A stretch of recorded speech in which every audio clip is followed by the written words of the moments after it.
আমাদের গ্রাম শীতেই পেজ থেকে সকল বন্ধুদেরকে স্বাগতম জানাচ্ছি। আর আমি নির্মল শুরু করছি। আজ দেখতেই পাচ্ছেন এই মুহূর্তে কিন্তু গ্রামে কিন্তু চলছে এখন তামাক কাটার কাজ। আর তামাক নিয়ে আমরা প্রতিনিয়ত প্রতি মুহূর্তেই চিন্তায় থাকি, চিন্তায় রই।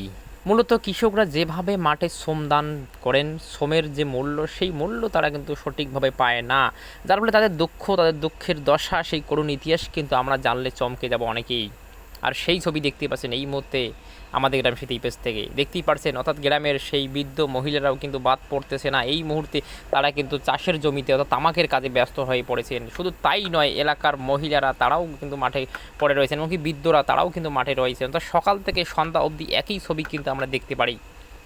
অথচ গ্রামে আমরা যদি লক্ষ্য করি যে বিশেষ করে এখন কিন্তু সেভাবে শ্রম কিন্তু আমরা দেখতে পারি না, অর্থাৎ পর্যাপ্ত পরিমাণে যে শ্রমিক, যে কাজের জন্য যে পর্যাপ্ত পরিমাণে শ্রমিক দরকার সেই শ্রমিক কিন্তু গ্রামে এখন পাওয়া যাচ্ছে না। কেননা গ্রামে কোনো কলকারখানা নেই, গ্রামে কোনো কাজ নেই, গ্রামে কোনো কর্মসংস্থান নেই। স্বাভাবিকভাবেই গ্রামের মানুষ বাইরে ভিন রাজ্যে তারা কিন্তু পাড়ি দিচ্ছেন, বিভিন্ন কাজের সঙ্গে যুক্ত হয়ে পড়েছেন।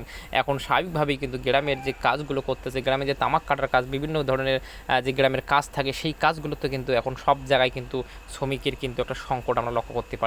আর দেখতেই পাচ্ছেন এই মুহূর্তে অর্থাৎ গ্রামের মহিলারা তাদের শিশুকে, সন্তানকে তারা কিন্তু নিয়ে এই মাঠে পড়ে থাকেন। তো সকাল থেকে সন্ধ্যা অবধি কিন্তু আমরা একই ছবি দেখতে পারি এই মুহূর্তে। আর এত কিছু করার পরেও তারা কিন্তু সেই ফসলটা তোলার পর তারা কিন্তু তাদের পর্যাপ্ত পরিমাণে তারা কিন্তু শ্রমের মূল্য পায় না। এটাই আমাদের দুঃখের বিষয়।